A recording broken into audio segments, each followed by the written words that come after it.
Ukrainian officials such as Deputy Defense Minister Hanna Maliar confirmed that counteroffensive operations are ongoing. Soldiers from the 81st and 57th Brigades have told the Kyiv Independent that Ukrainian forces are on the move, slowly advancing on the Russians in Donetsk Oblast. About a dozen soldiers in frontline towns and in field positions said that recently, Russian forces have switched from constant prodding attacks to trying to entrench and defend the territories they had captured. Now they're staying on the defensive. Now they're not advancing, they said. Though Ukrainian units are able to perform tactical operations like the 1st Platoon's surprise night strike, the overall counteroffensive is unlikely to be as quick as the one that routed the Russian forces in Kharkiv Oblast in September, experts believe.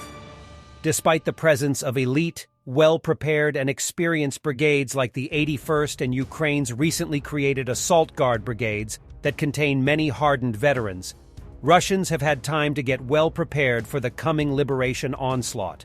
Soldiers near Seversk said the Russians have been digging in like never before, making their trenches properly deep, unlike the shallow ditches they were relying on when they were on the offensive.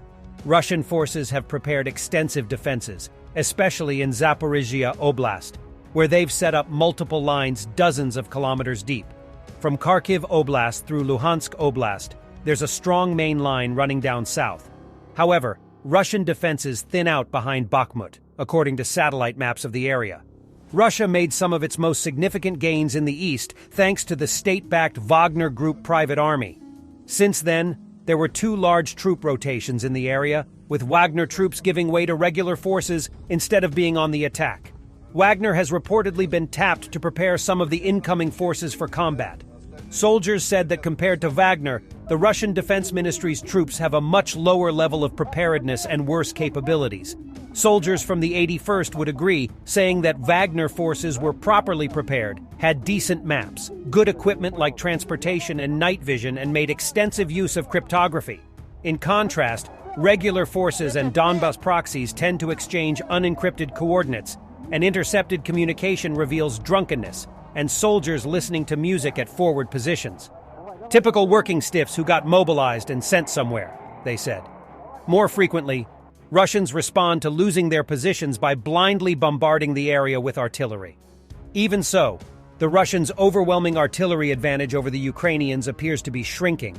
Russian artillery shell expenditures once completely dwarfed Ukrainians, but now they're rapidly approaching parity, multiple soldiers have said.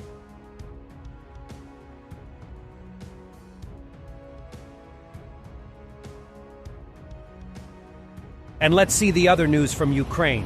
This is a Russian K-52 helicopter flying with a damaged tail.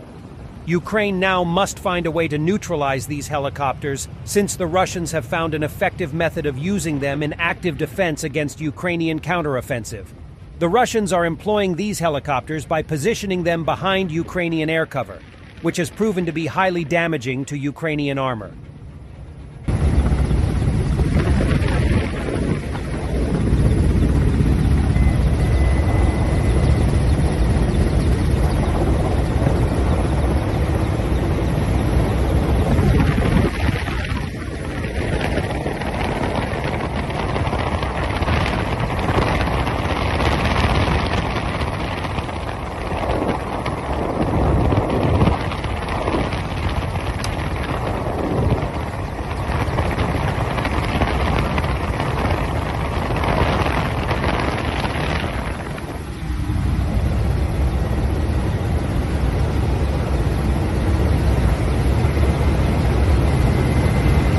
Ukrainian forces here are neutralizing minefields and Russian defense lines by using UR-77 mine-clearing equipment, probably somewhere at the southern front.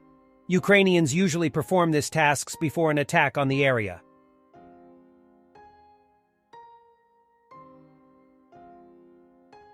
In the U.S., military convoys have already been seen in 27 states. Biden and the Pentagon are silent.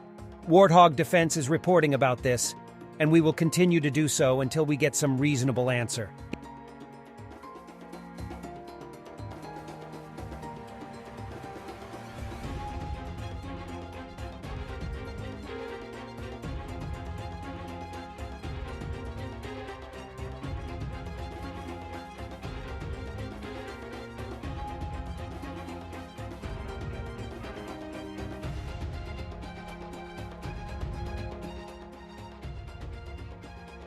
Hammer of Thor in the hands of the armed forces of Ukraine. Sweden announced the transfer of anti-ship missiles to Ukraine. The 12th aid package to Ukraine could bring a lot of surprises. In particular, the Swedish side mentioned long-range missiles, perhaps referring to the RBS-15. RBS-15, Robot System 15, is a missile developed by the Swedish company Saab Bofors Dynamics, with the participation of Diehl BGT Defense. Modification, RBS-15. Mark I was accepted into service in 1985, and the last, 6th, RBS-15 Mark IV is under development. Ukraine is likely to be provided with RBS-15 Mark III. The basic characteristics of RBS-15 are: the Mk3 variant has a length of 170 inches, the rocket flight weight is 1,500 pounds, and the speed is subsonic. The firing range is increased to 190 miles, which allows the missile to be used from the frontiers outside the range of enemy fire weapons. The RBS-15 has a high probability of penetrating air defense systems and hitting surface ships. Modification of Mark III received the ability to fire at ground targets and can be launched by means of coastal defense. The homing system provides the missile with enhanced capabilities for automatic detection, recognition, and identification of the target. The navigation is with increased accuracy, including in the conditions of electronic suppression of signals from space radio navigation aids. Thanks to reliable two-way communication equipment, it is possible to retarget the missile after launch. So, with RBS-15, Ukraine will get yet another dangerous and modern weapon, and will further close the gap regarding Russian military power.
Thanks for watching, and don't forget to subscribe. Also, if you want to support Warthog Defense, please become our member and get early access to new videos, exclusive members-only videos, and become administrator in comment section. The membership link is in the description. Rescues every day. We had a guy last week, it's 6 rescues in 6 days. You know, he's doing the job every day.